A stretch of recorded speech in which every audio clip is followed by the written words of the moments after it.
and I don't make speeches, so I'm going to just sort of, from the memory, how it started and what transpired and how I got here and a few things. So if I mess it up, you'll have to forgive me. You won't. It probably originated when I was about 15 or 16, and I grew up in England, and I was a bit of a tearaway, and I had a few petty crime things and what have you.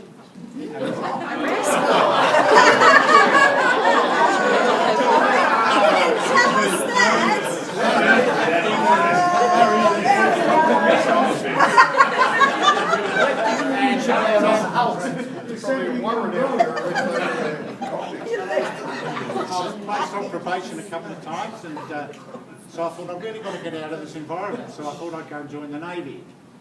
So I went up to London, I got the tube, and I went up to London. I was 17, and I went for the aptitude test and the medical, and I don't know why, whether it was the aptitude test or the medical, but they said, no thanks, son.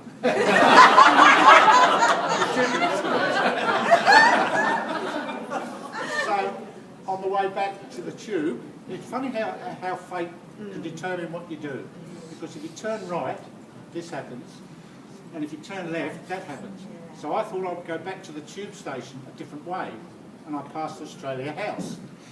And I thought, well, I can't join the Navy, and I want to see the world, so I'd pop into Australia House and to see what that's all about. And it was only £10 to come out here. So that's what a £10 promise.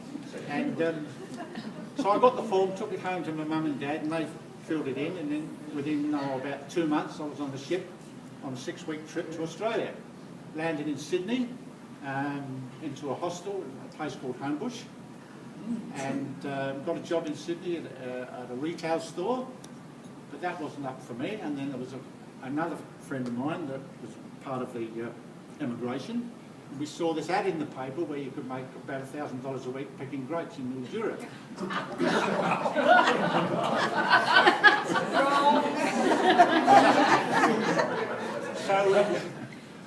So we get on the train, and there was hundreds of other immigrants. There was Yugoslavs, Maltese, Greeks, Italians, all on this train. We went to Mildura.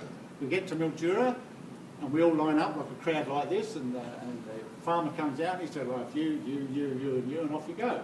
So we did that, and if you think picking grapes is easy, our fingers were just, after the second day, our fingers were just bleeding. We were living in a corrugated iron shed, so we didn't fancy that at all. I have to digress a bit here, because can you just move over a little bit from the camera there, so you can see the picture? Someone's standing in front of it. That's Peter Geary and myself. I think Peter was about 13 and I was about 11.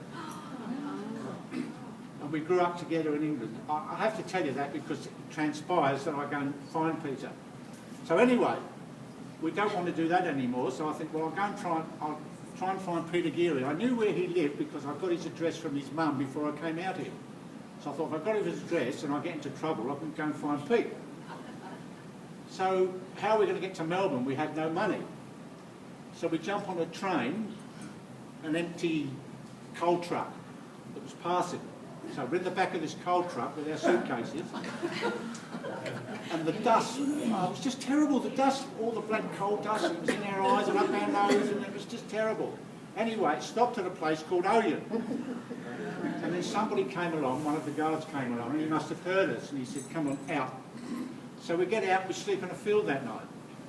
The next morning we say, is there any work around here? And he said, oh, have you done any heavy work before? And I said, oh, of course I have.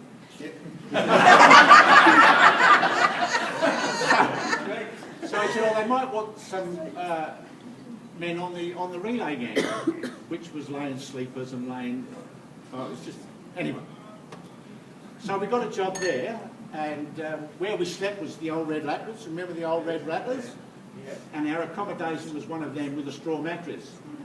And you've got to remember, you know, a couple of weeks ago I was first in England, now I'm on a straw mattress in bloody Oyen.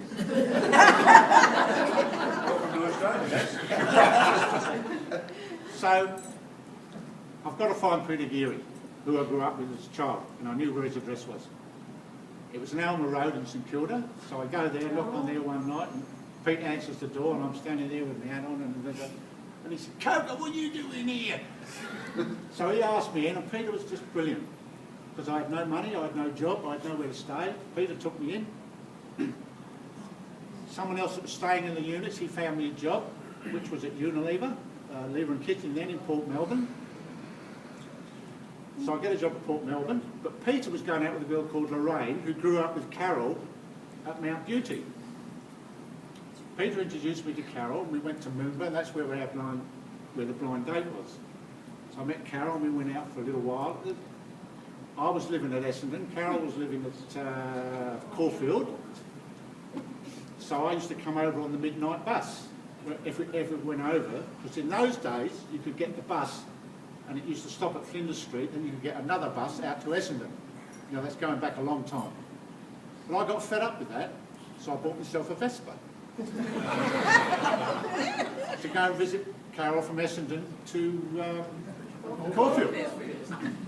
There's one little funny story about that. I was going home one night about 2 o'clock in the morning, and I'm tooting along on my Vespa, and I come to Mooney Ponds Junction, which you have to go through to get to where I lived in Raleigh Street, near the Essendon football ground. We don't talk Essendon.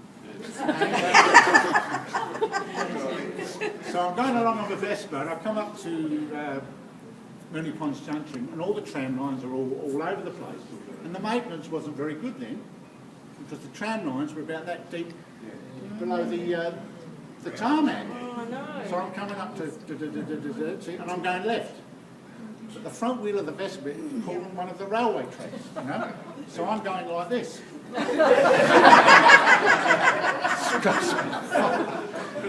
No, true story. Follow me. Anyway, to get back to Carol, and oh well, I'm just the luckiest person on earth. We all do that too, Baz. Yeah. Keep going, go on. Come on, keep going. Keep going. Take a breath. Take a breath. Take a breath. She's gorgeous. You know it. Yeah, Carol is the most kindest, How long did you go together before? Come on. generous, and on a happy note. I was always going back to England after 2 years. Well, I just thought I'd see the world and, you know, see Australia, and then I'd go back. And then I met Carol. While I was at Unilever, I had a bad industrial accident and I burnt all my arm and had to have skin grafts, and I was in the Panch Hospital. And I'd only been going out with Carol for about 2 months. But every day she would come into the hospital, visit me, and then every second day she would take home her pyjamas, wash them and bring them back the next day. And I thought, what am I going back to England for?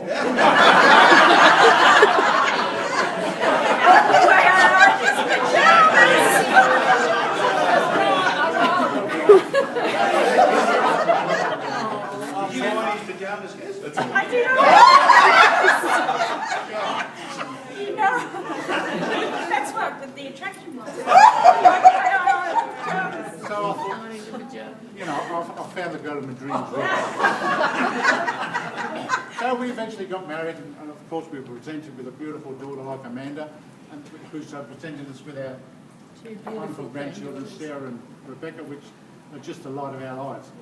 So, you know, have I said too much? No, I want to tell them about the hospital. Go on. I mean, Carol was the most friendly, but also the most courageous person I've ever met. Yes. Yeah. When she went through a cancer thing and a full mastectomy, I took her into the hospital, and I was like, Yes. you know, Go back, Carol. and crying yourself to sleep didn't help. And I went back the next day, and I was expecting her to be laying in bed in the hospital with all tubes and all over the place. So it was with trepidation when I went to the hospital, and I walked in the door, and there she was sitting on the bed, and she turned around She was all. with the biggest smile. And the only other thing I have to say is that we laugh a lot. Karen and I laugh a lot together all the time. And I think we all have to laugh a lot together. I mean, even if Carol's part of the joke,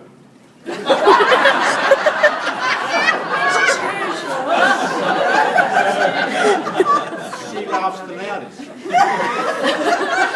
I mean, for instance, today, just a case of today. As you know, you try things on, like we were today. Carol goes on and tries things on, like all you ladies do. What am I going to wear today? What am I going to wear today? So she's trying all these things on, and she says, "Guess what, Baz?" I said, "What, darling?" She said, "I bought this 25 years ago, and it still fits me." I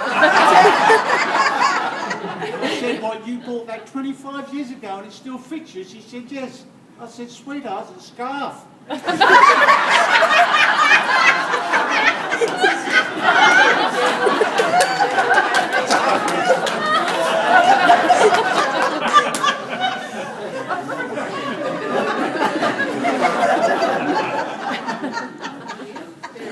So I'll just reiterate what Angela said, and sincerely from both of us, it's so important that all and every one of you are here today, because whether we've known you 3 years, 4 years, 20 years, 30 years, 40 years, 50 years, all of you have been part of our journey.